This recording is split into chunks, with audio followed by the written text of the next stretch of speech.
Good afternoon. Welcome to Chicago, Future of Finance. I'm Oliver Renick. Thanks for tuning in. It's 2 p.m. Central Time. We've got an hour into the closing bell. We're live here from Cboe. Pretty interesting day. Volatility subdued, but off the lows of the session with VIX at 17. Like to see Tesla leading. The market is getting a nice bounce after some recent softness. Crypto's not really taking part. Bitcoin off a little bit, but that's pretty much in line with the risk radar if you've been following along. Yellow for stocks, looking for a breakout. Haven't gotten it yet. Want to see the S&P 500 put in intraday all-time highs. Even though we got them on a closing basis, we're still sitting below a longer-term trend line that should be support. That support broke. Now the question is, can we get back above it? That's roughly at about 6,800. I think the good news is, once again, the Tesla is looking very firm. This is still a high beta, high risk stock, popular trade, one that usually doesn't look this strong if the market's about to break down. It's also the holiday season, and options expiry around the corner going into Friday could bring us a little cheer for bulls if VIX can stay muted here. Volatility looks cheap, as we've talked about ad nauseum, putting on trades right now. If you got a hunch, bet a bunch. It's cheap. Volatility is muted. So even if you don't know the direction, maybe you can put on a straddle or a strangle, thinking about a big move in general. I would be surprised if we don't get something in the 1 to 2% range tomorrow as well. Yesterday we talked about looking for a big move. Today you're getting some of it, not a giant one, but the S&P 500 up 0.75%, unfortunately off the highs of the session, and we are starting to roll over a bit. Let's hope this 67.60 intraday low holds here. You do have the overnight gap as inflation generally played ball, giving us a number slightly below the expectations, but we're not done with it yet. Tomorrow's personal income and outlays, but today's CPI was in line with what you want to see, coming in below expectations. Looking at that figure is encouraging. You see bonds also a little changed on the session. I've had the yellow light on bonds and the dollar because I'm not really sure where that trade goes right now. They've largely been range bound, and for that reason, the yellow light. Now, look at the gold light, which is green right now. Gold basically unched today, but a really good session yesterday. The other thing I would point out is bonds, which have been sitting right below 4.2% in the 10-year. That, I think, is a very key level, and we're now moving away from it, which is assuring for anyone who is worried about the treasury market or a scare in inflation or any general disturbance from the macro landscape. Look at the 4.2 line that's held. It was old support for yield, then it broke down. Now it's been resistance for yield, which means support for price, which means generally a dovish backdrop, which I think is positive, and why we've got a nice little rip happening.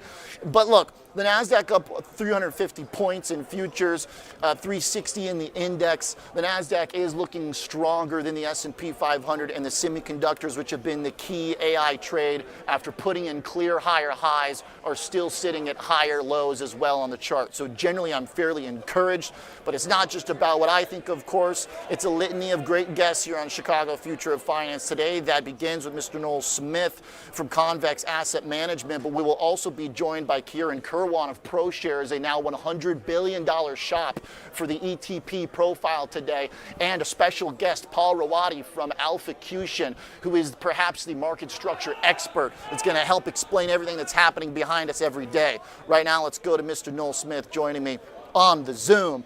Noel, I see volatility kind of creeping up here as we have pulled back from the highs of the session, but there are a few things I like in here. Calm bonds, strong Tesla. Tell me what's on your radar. No, I think the thing that's been working lately is realized vol. If you look at the moves that we're getting versus how much the straddle has been pricing in on a day-to-day basis, you've been realizing all of it and then some. So a really good trade to have on, if you didn't really have much of an opinion, is just to be long volatility lately. And even tomorrow's straddle, I think it's priced at like $50 in the SPX. I'm talking SPX. It's still not that crazy. Like the idea that we move 50 bips again tomorrow, I could see it all day. Yeah, totally. So we're on the same page there. That's something we've been talking about with Brent. You and I talked about it last week as well. Just the old trader saying, if you got a hunch, bet a bunch. This is the time. I described it as fertile ground for speculation. You know, it's not always that case.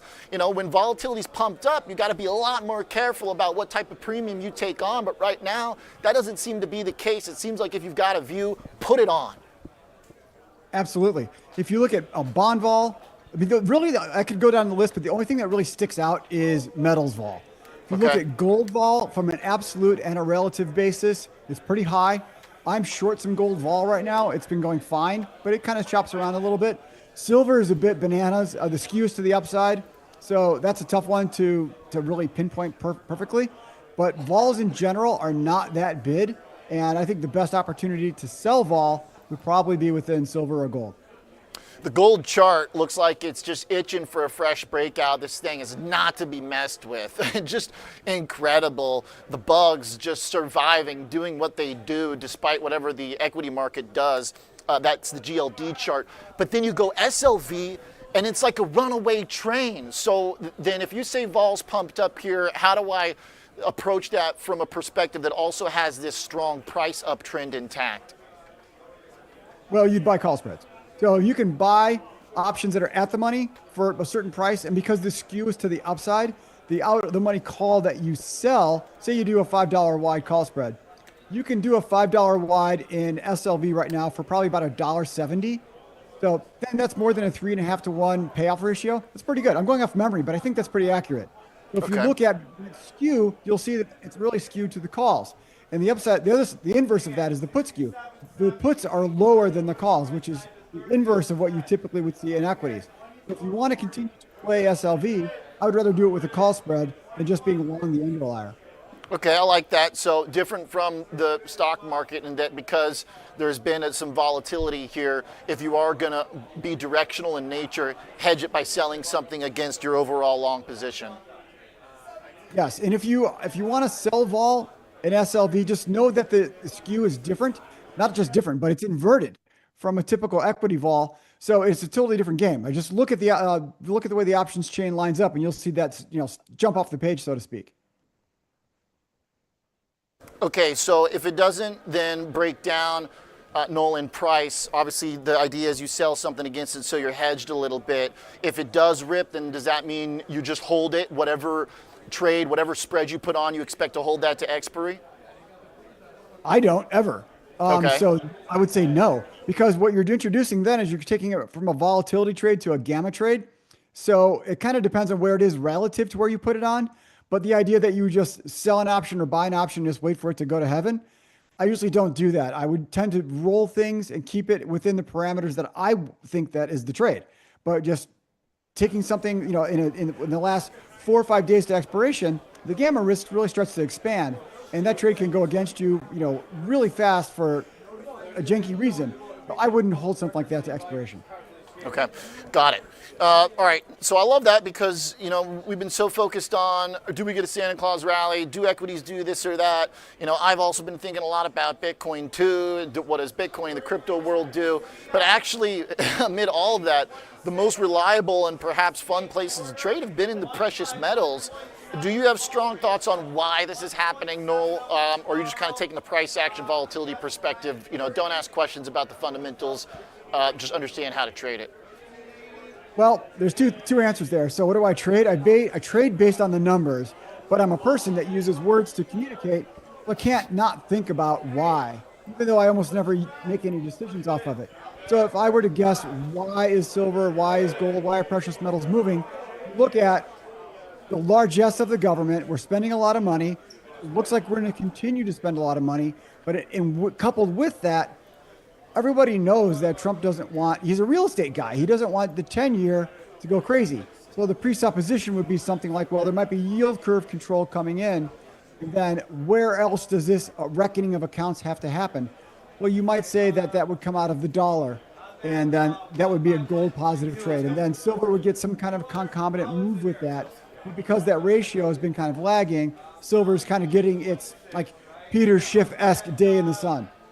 Yeah, I'm looking at the dollar chart here too, by the way, which has been fairly range bound, yellow on my risk radar because I can't really figure out what that chart is telling us. But there certainly is not a strong bid to it by any means, which is probably supportive of these two trades. Agreed. And the money has to come from somewhere. So if we rally in notional terms, but we can't reconcile that with rates, then it's got to come out of the currency. And I think gold is trying to front run. Okay. By the way, before we move off the subject of precious metals, just wanted to bring up my tweet of the day, which is from you, which is the hi-ho silver away.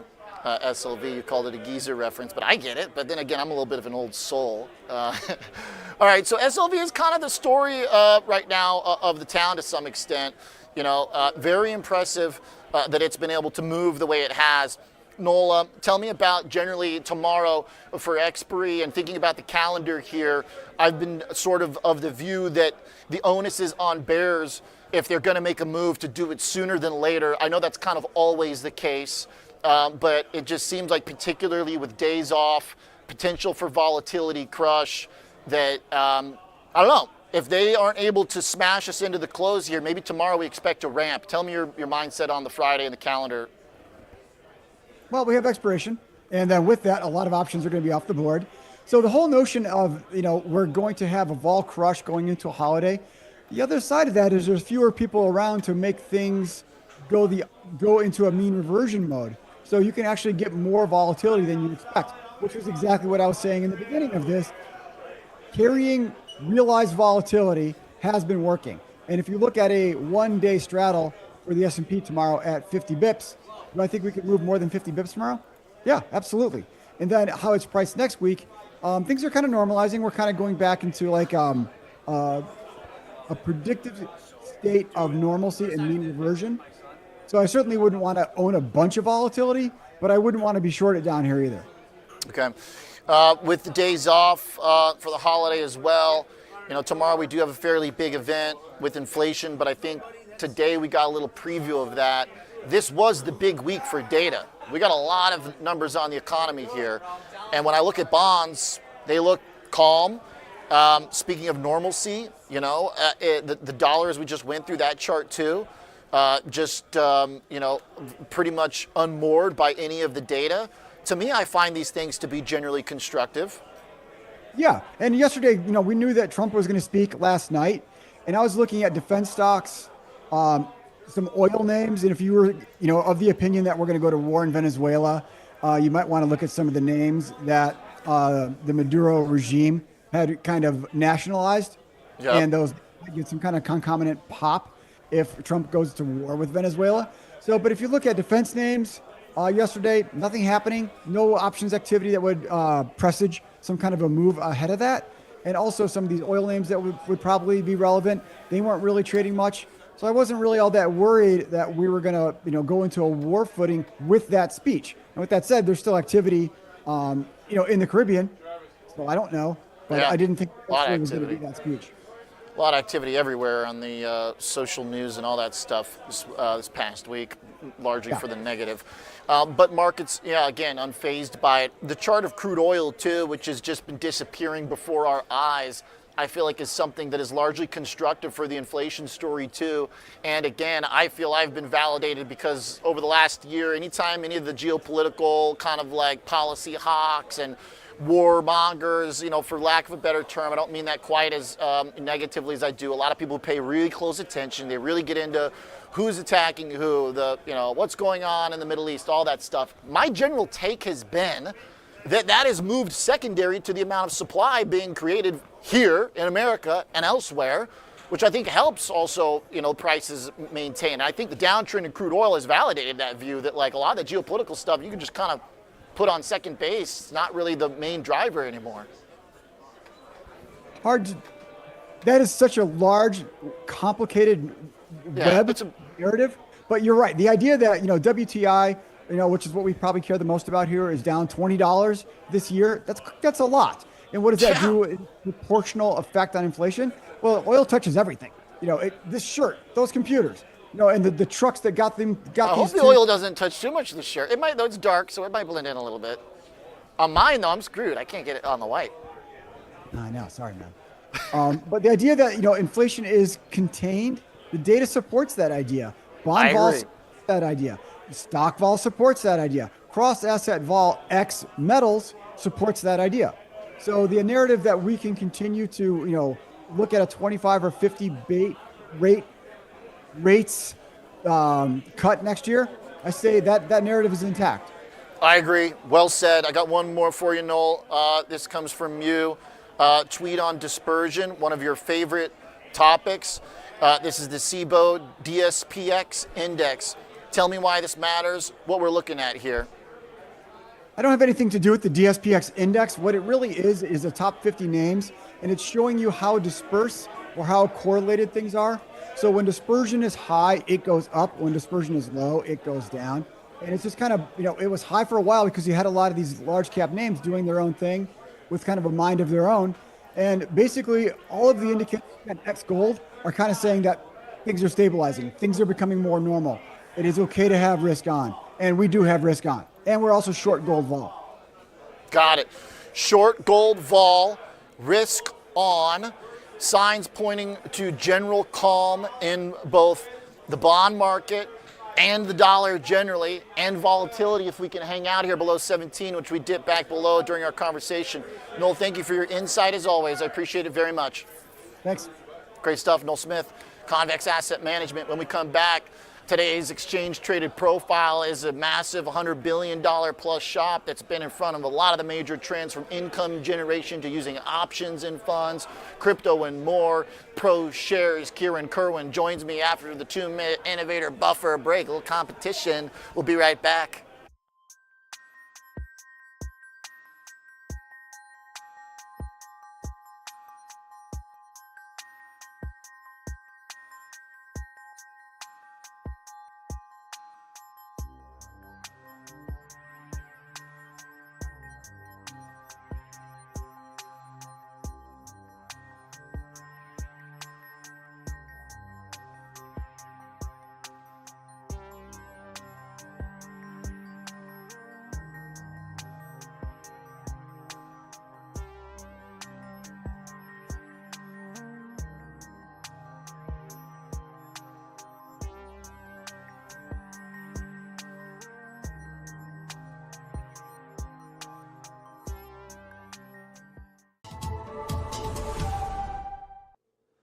With increased volatility, investors are bracing for large market moves, both up and down.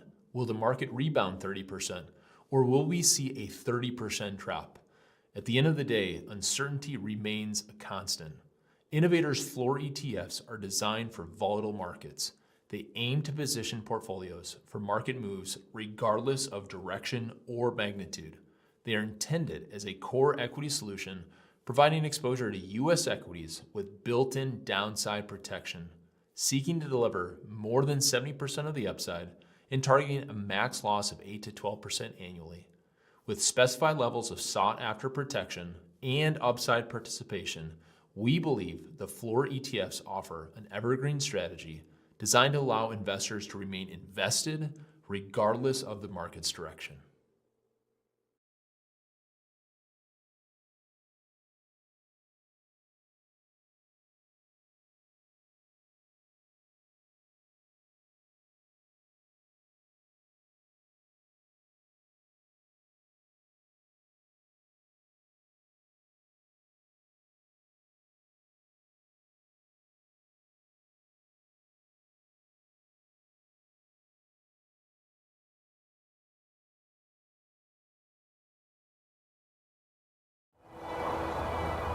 There are two things about Chicago finance you can't get anywhere else.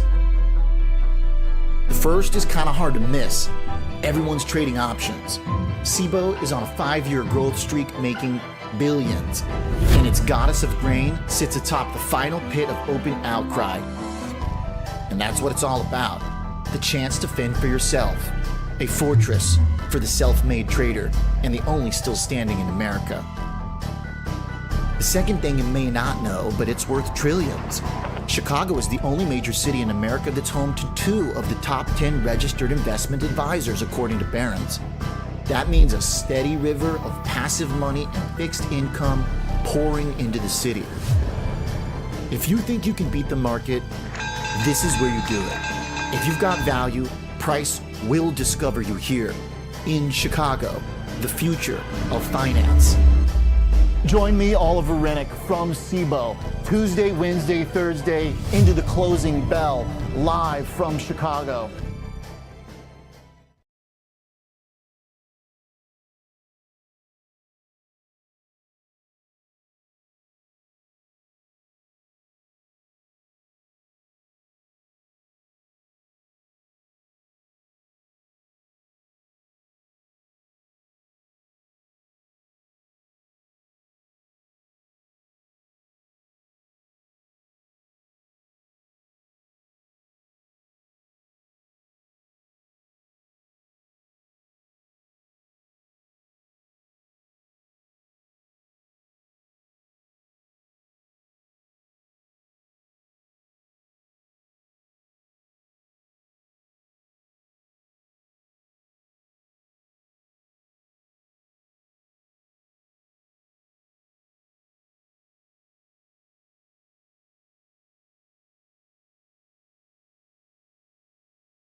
Welcome back to Chicago Future of Finance. I'm Oliver Renick. It's time for today's Cboe Exchange Traded Profile. And we got a big one here. ProShares over $100 billion in total assets as of this year. And Kieran Kirwan joins me, Director of Investment Strategist. Kieran, great to see you. Again, by the way. Great to be with you, Oliver. Thanks for coming down to the Cboe. Absolutely. Kind of an action day behind us, so we're going to have to talk over these guys. Market's trying to ramp back. The good thing, I guess you would say, is that at ProShares, now that you guys over $100 billion, you pretty much got something for everyone, from income to crypto. We're going to talk about some of the specifics, but just give me a general idea how you guys have gotten to that point over the years. Absolutely. It was a historic milestone for us, Oliver. We hit $100 billion in total assets last month. Many people know us for, of course, our early days in geared funds, so leveraged long funds and inverse funds, but more recently, we've brought together to market a number of innovative solutions that are more buy and hold oriented, and also some crypto firms, crypto related strategies. As you noted, Cboe was our big ETF that we launched during the COVID era. I'm pulling that up right now. Bitcoin, Ether, Solana, XRP. You guys also within the crypto world have got a little something for everyone. Tell me about who is interested in these right now. The price action obviously has been a little bit tough for the last few months in the crypto world, but for many, they are, finding more kind of institutional sort of embrace. At least that was kind of the story of the last year. Are you guys still seeing that? Absolutely, Oliver. And our products are futures-based, importantly. Some folks do not want to invest in spot Bitcoin or some of the spot cryptocurrencies.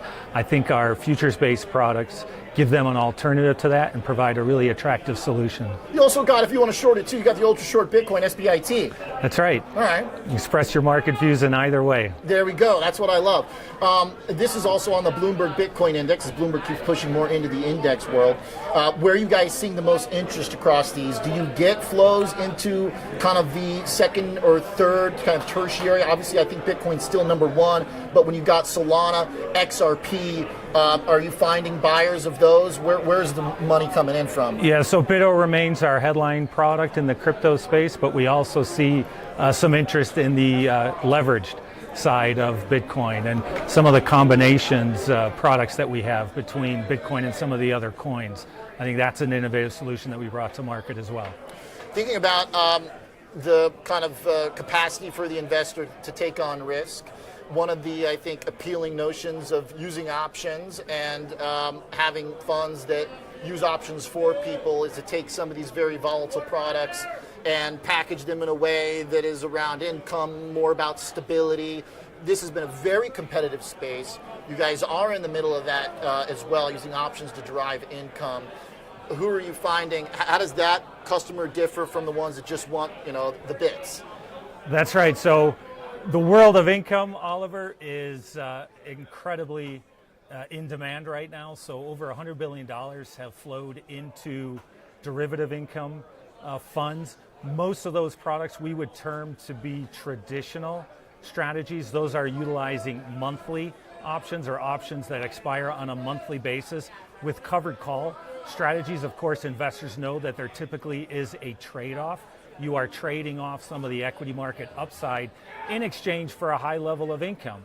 What we brought to the table with iSpy, which came to market in December of 2023, was the market's first covered call strategy powered by daily options, which dramatically improves the trade-off between earning an attractive level of income and the upside, right? So we can deliver a high level of income on a monthly basis, potentially tax advantaged, by the way. 56 bips, by the way, for the expense ratio is pretty cheap for someone to trade your options for you, especially zero DTEs. That's right. It's like the ETF easy button, right? So covered call strategies have been around. We speak with a lot of advisors who are doing this on their own. We can deliver a package that does it for them for, as you said, a very attractive price. So it's been a home run trade for us. Okay, now to the flip side of it is, if I talk to someone who's slinging these things in their own hedge fund, or they fancy themselves as a real F1 driver of options trading, they're going to go to the advisor. They're going to say, hey, use us instead.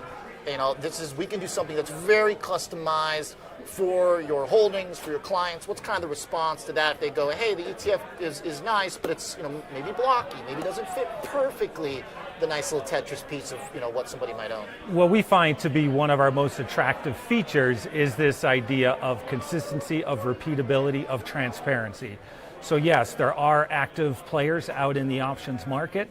From an investor standpoint, have you done your due diligence? Are those results repeatable? Are they consistent? With our strategies, I think investors know what they're going to get. We have a very systematic and rules-based process that is repeatable.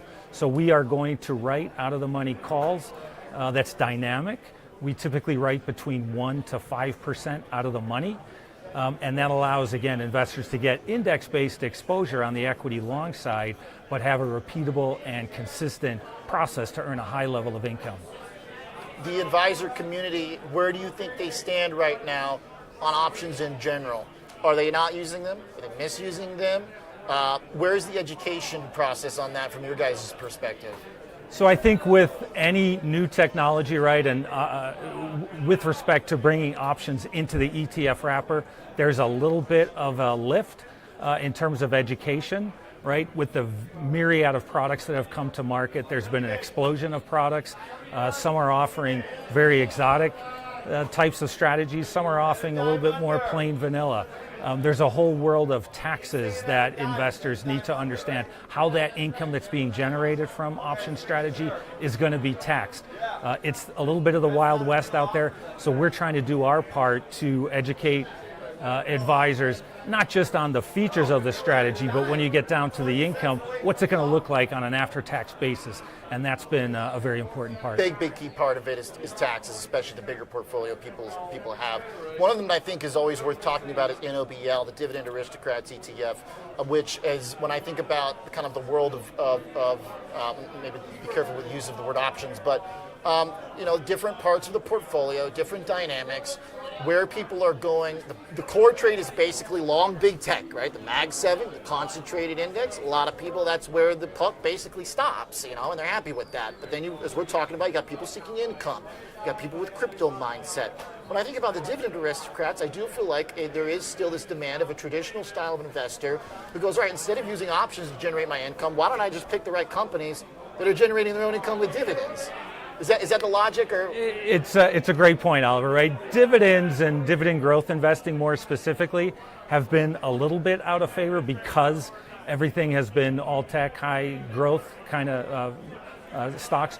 But if you look at our year-to-date returns, pretty darn near approaching their long-term averages. If you look at our 10-year numbers on both our large cap and our mid cap dividend growth strategies, REGL is the ticker there, about 10%. And the beautiful thing about that, Oliver, is that essentially we're doing that without any tech. So all of our portfolios are equally weighted. You get an attractive, high-quality type of stock that can participate over multiple cycles, and we're giving you a growing dividend. In the case of Noble, we've grown our income stream over 10% on an annualized basis. In the case of our mid-cap strategy, we've grown our income at a rate of 15% CAGR over since we've launched the strategy. So this idea of our high income suite, you can get a high level of income now with our options-based strategy, but you can get that income to grow over time with some of our dividend growth strategies. That makes a powerful combination that advisors really like. I think also is that it sort of solves some of the diversification challenge that, again, to reference the Mag 7 concentration that a lot of investors are navigating right now, because what you end up getting in this fund is quite a different group of companies in the top holdings. Looking at it right now, I mean, you've got stocks like Albemarle up there, C.H. Robinson, Cardinal. These are not usually like the ones at the top of people's list, but if for anyone who's basically having a client say, hey, you're essentially long pure tech, or you're sort of a closet indexer, as a lot of people now have become with all this concentration, this is a way to kind of say, hey, I got some other stuff in here. High quality names, Oliver, and if you look at the action in the market, especially in November, we saw high tech, high beta, high momentum names step back a little bit. What did perform well were some of the dividend names. an old stalwart, Johnson & Johnson, right? A longtime member of NOBL is having an exceptionally strong year. So yes, there are other parts of the market that can continue to perform well that aren't necessarily related to the tech trade. Yeah, understood. There's, again, something for everybody here. Tell me about, just to kind of put it all together, when you also just put out your outlook, Simeon Hyman, great writer, great macro thinker as well, one of my favorites on the street.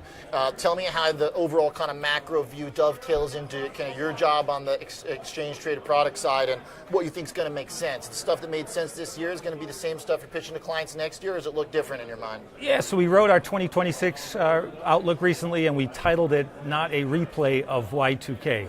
Lots of anxiety, of course, with the AI trade. Are we in a bubble? Are we going into a bubble? What we don't see that necessarily being the case, at least right now. So if you look at stocks are less expensive than they were back in 2000.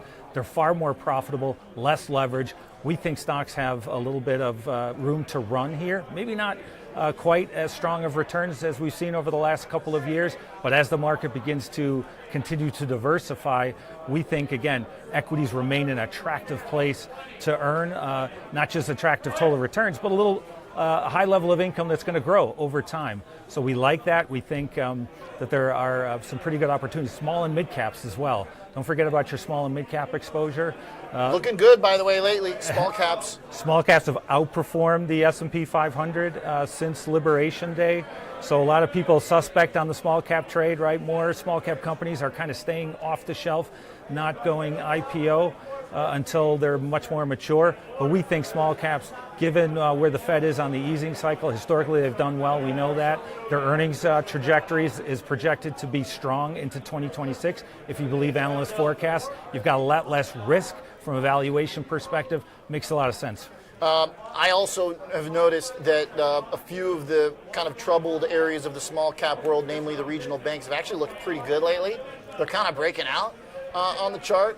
I'll show that real quick here, and then I want to show also a good chart you have about growth. But there's a look at the regional banks, the KRE for that ETF, but just generally the rut for the small caps, pulling back the last couple of days, but still looking good on the year.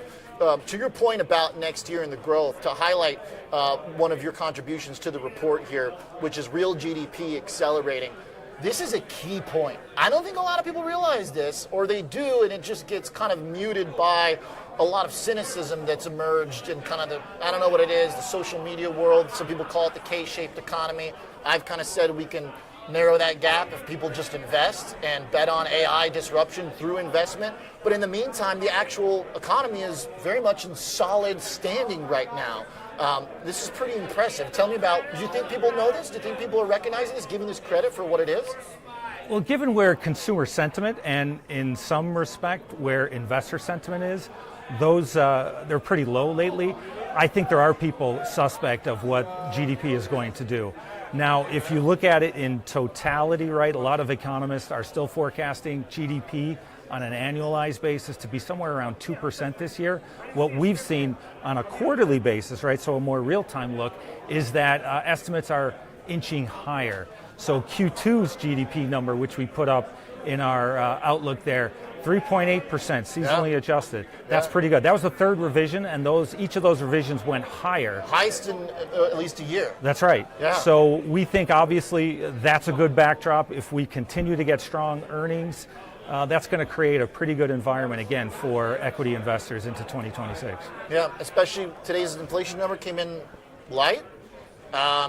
If inflation's coming down, or at least stable, and this number's going up, that's like, and then the Fed has the clear to cut, it's hard not to see the macro as, at very least, not bearish. That's right, you know? yeah. But again, obviously, people are concerned kind of about big tech. The final point on valuations, which you made, is that by some definitions, if you take a certain group of them, it looks pretty juicy. But if you kind of take a more holistic approach to the broad market, you'd argue not so much? Not so much. And again, back to the point on earnings, we know that the Mag 7 have been carrying the market, not just from a return perspective, but from earnings as well. If you look at the last 4 quarters or so, they've grown earnings at a rate of about 30% year on year. In Q3, that has slowed a little bit. Nothing to be alarmed about at 18%. But here's the interesting part of the story. The 493, right? So everybody else, For the last 4 quarters, those earnings have been rather tepid, somewhere in around the mid-single digit number. In Q3, we've seen those accelerate. So we're now at double digits earnings growth rates for the 493. If that trend continues, again, we see that as an especially favorable backdrop to continue the market's momentum. Great stuff. Great analysis. Love the macro context connected into the ETFs and the wide offering of ProShares over $100 billion. Congrats on the milestone. You've been there for over a decade. You came on my show early on here in Chicago, so it's great to reconnect here. Fantastic. Thank you very much for having me, Oliver. Absolutely. Thank you, Kieran Kirwan. ProShares, short break. Then we come back and we're talking market structure. Paul Rowady, perhaps the wizard of macro market structure, is going to tell us a lot about what's going on behind us. So stick around, buckle up. Get out a notepad, too, because this guy's got some serious charts. We'll be right back.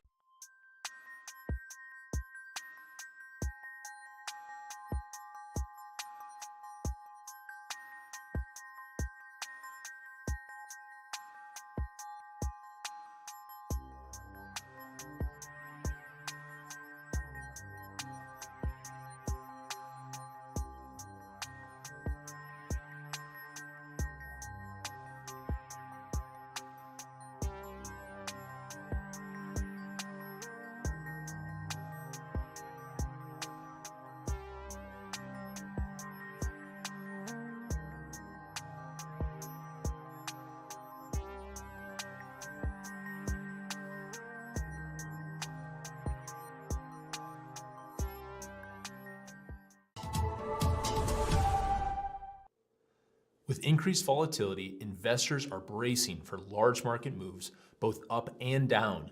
Will the market rebound 30%, or will we see a 30% drop? At the end of the day, uncertainty remains a constant. Innovators' floor ETFs are designed for volatile markets. They aim to position portfolios for market moves regardless of direction or magnitude. They are intended as a core equity solution, providing exposure to U.S. equities with built-in downside protection, seeking to deliver more than 70% of the upside and targeting a max loss of 8 to 12% annually. With specified levels of sought-after protection and upside participation, we believe the floor ETFs offer an evergreen strategy designed to allow investors to remain invested regardless of the market's direction.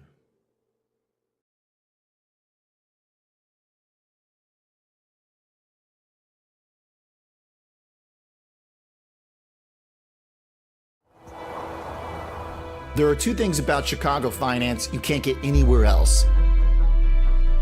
The first is kind of hard to miss. Everyone's trading options. Cboe is on a 5-year growth streak making billions, and its goddess of grain sits atop the final pit of open outcry. And that's what it's all about. The chance to fend for yourself. A fortress for the self-made trader, and the only still standing in America. The second thing you may not know, but it's worth trillions. Chicago is the only major city in America that's home to 2 of the top 10 registered investment advisors, according to Barron's. That means a steady river of passive money and fixed income pouring into the city.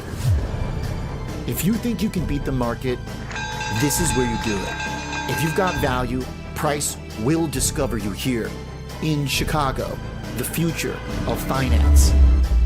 Join me, Oliver Renick, from Cboe, Tuesday, Wednesday, Thursday, into the closing bell, live from Chicago.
Welcome back to Chicago Future of Finance. I'm Oliver Renick. We are here on the Cboe floor with Mr. Paul Rowady, Director of Research at Alphacution.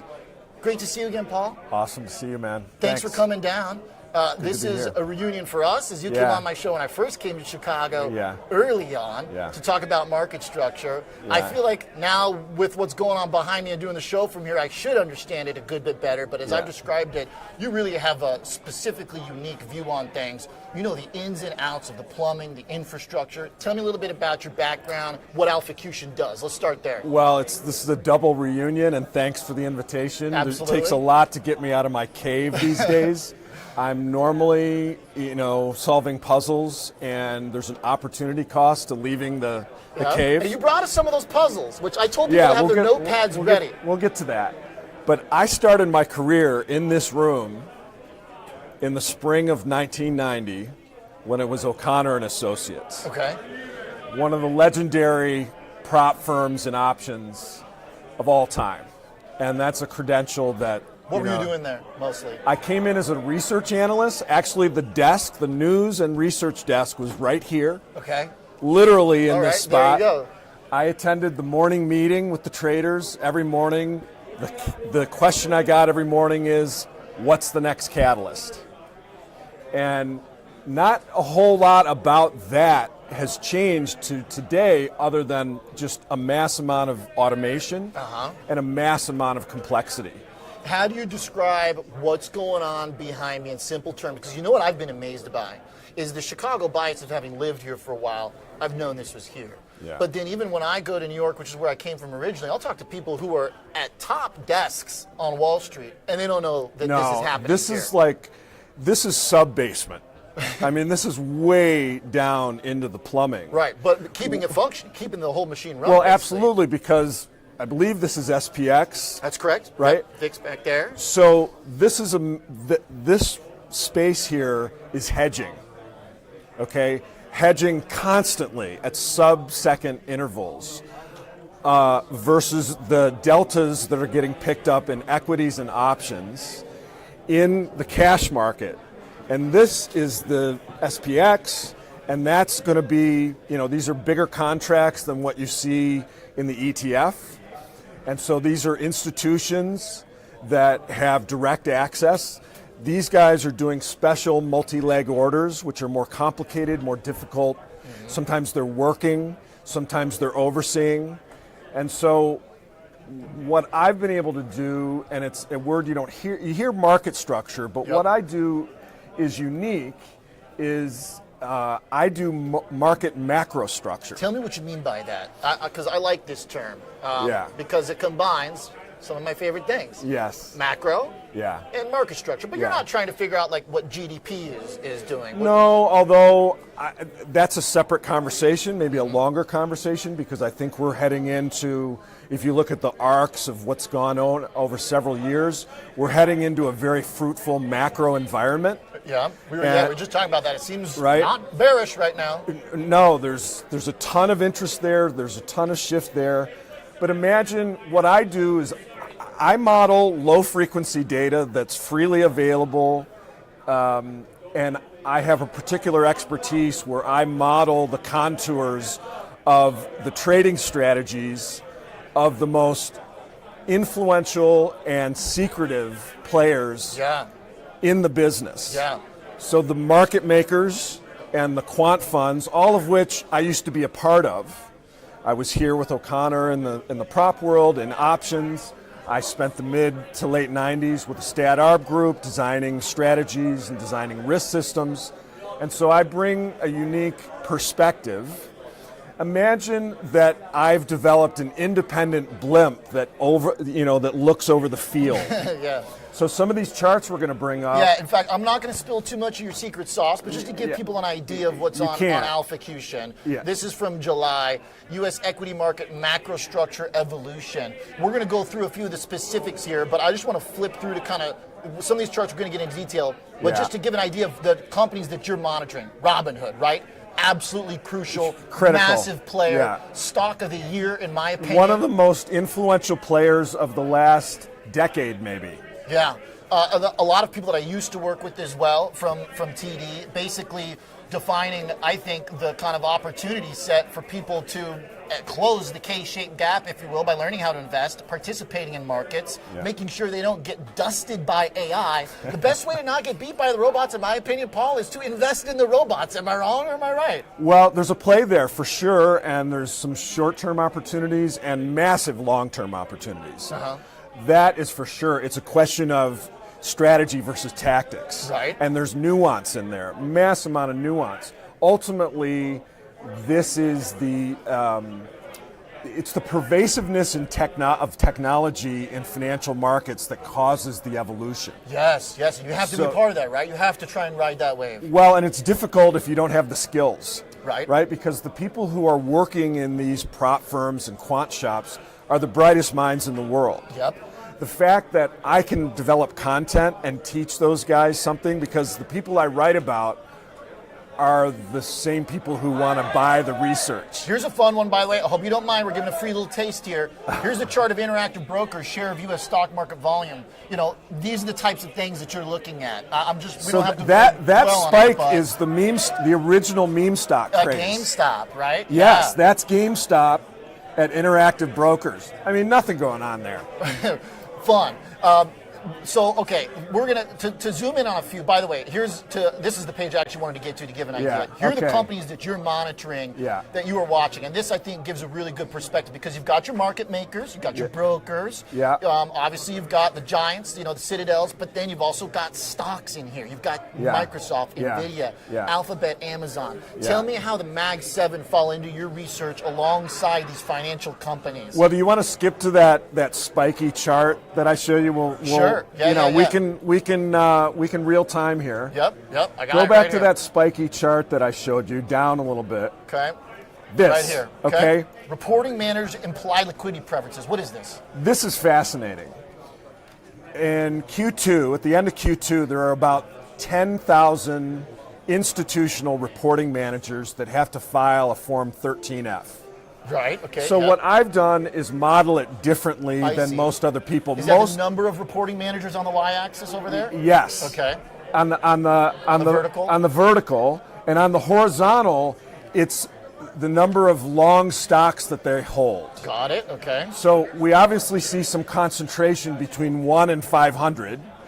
That's the S&P. Right, okay. The Mag 7 is in the center of that. That's the tip. Right? Basically. Well, the tip is at about 250, you have the most reporting managers. This whole data set right now is about 7,000 reporting managers. So where you see concentration in the Mag 7 or the Mag 10 or roughly highly concentrated in the AI trade, these are the implied liquidity preferences of the reporting managers in U.S. equities, which are not necessarily U.S. firms. They're from all over the world. But there's concentration where, firms aren't holding 3,000 stocks. Yeah. They're holding mostly somewhere in the 100 to 500, which are the most liquid names. Okay. And so you have concentration in the holders as well as the underlying securities. Okay. That little bump out at about 1,500, my guess is that's here. the Russell. Okay, I see. Got it. Okay, and then everything else is a different kind of a strategy. So these are clues to the underlying. Very cool. It's really cool. It literally, you obviously cartographically, is that the word? You've mapped, quite literally, the whole ecosystem. And the way we talk about concentration today, we kind of view it as this sort of, almost linear type of thing. But giving this perspective shows you where the literal ownership is, the Mount Everest of, of positioning in markets, of course. And you describe as implied liquidity preferences. Yeah. Does that just mean people like to trade deep liquid stocks? Well, when you're thinking about stores of value, liquidity itself is a store of value. A key input, right? A key factor. Right. So the stocks that are the most liquid, you put your money into those because if you needed to get that money out, you don't want it in the low liquidity names, because if you had a flush or you hit, at any moment there could be a catalyst. Right. And everything behind us and around the ecosystem is highly automated.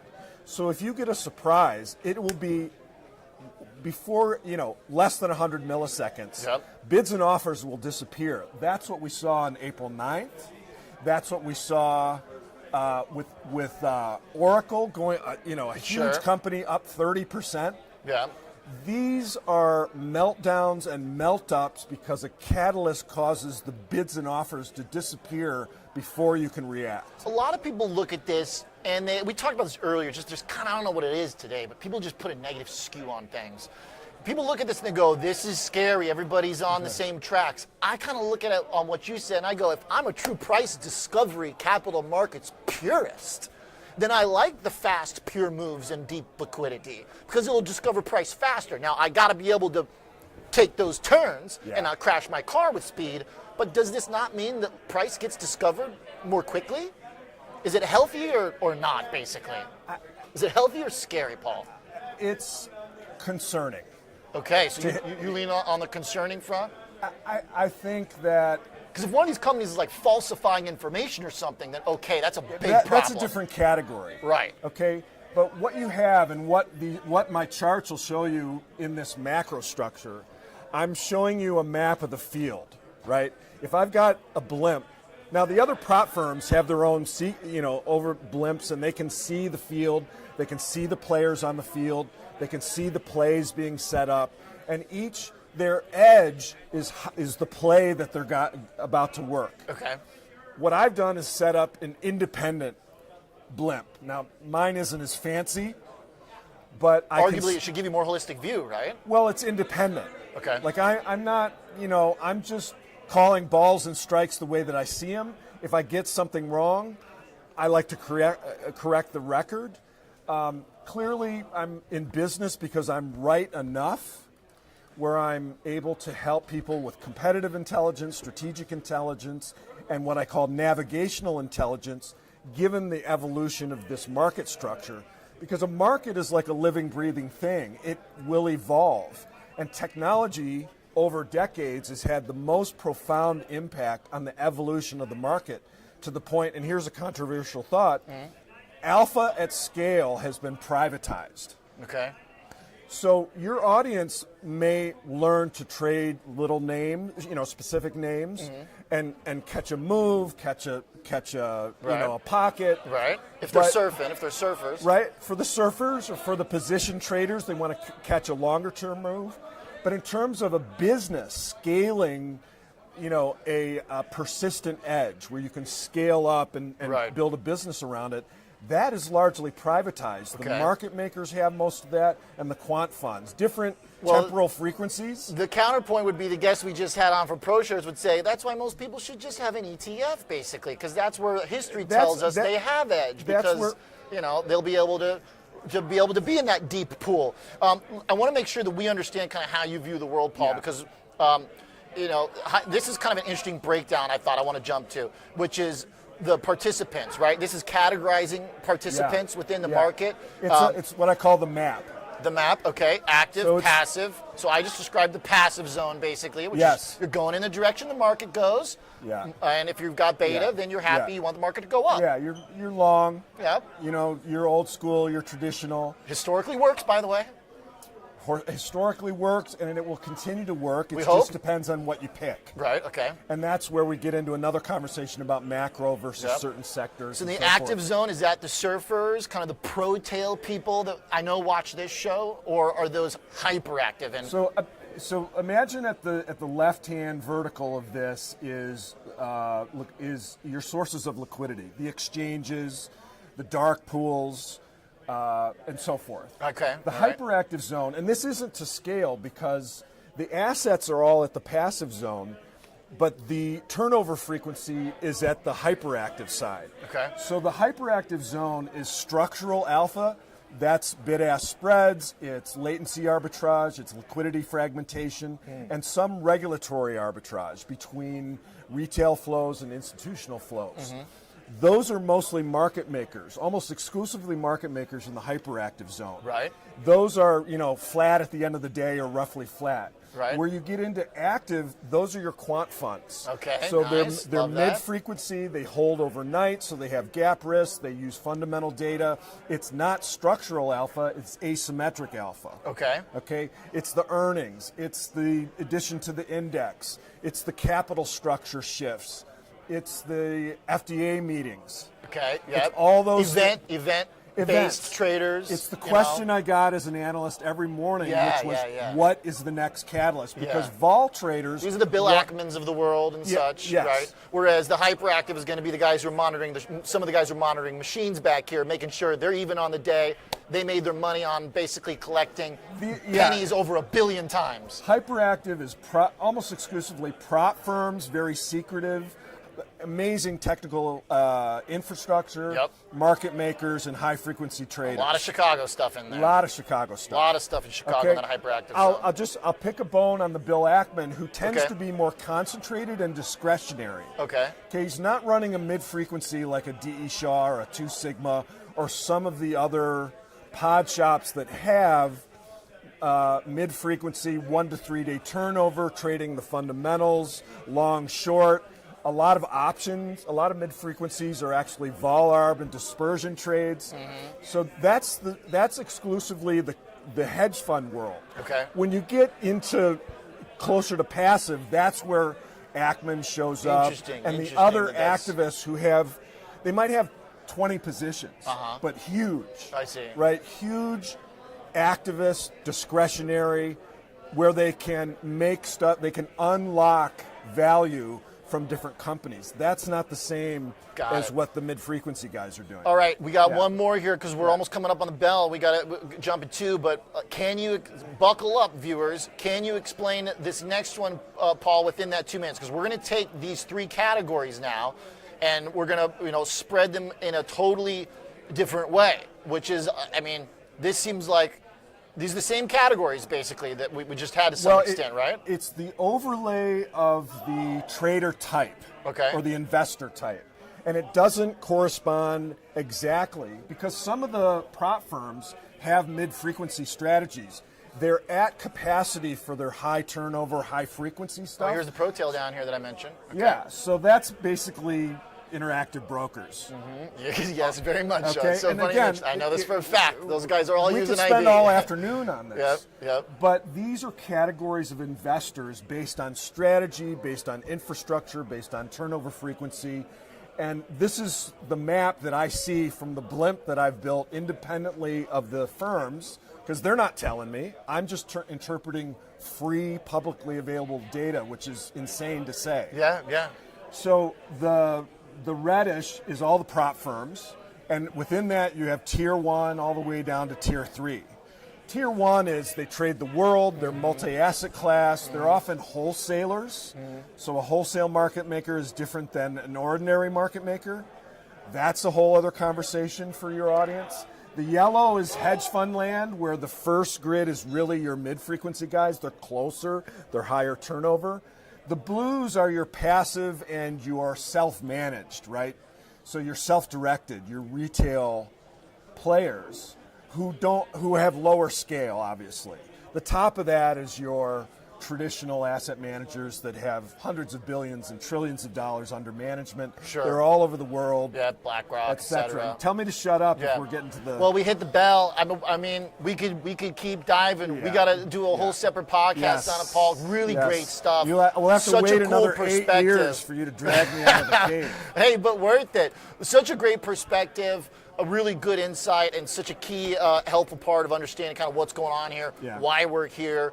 Paul Rowady, Director of Research at Alphacution. Great conversation, great way to end the show. Stocks did end up basically where we left them before our conversation, so we didn't miss much. VIX did drop on the day. Thanks for tuning in to Chicago Future of Finance. Thanks for coming out of the research den and getting us a look from your blimp. It's fun. Paul Rowady, thanks for joining. I'm Oliver Renick. I'll see you on Tuesday. Have a great weekend. Good luck tomorrow.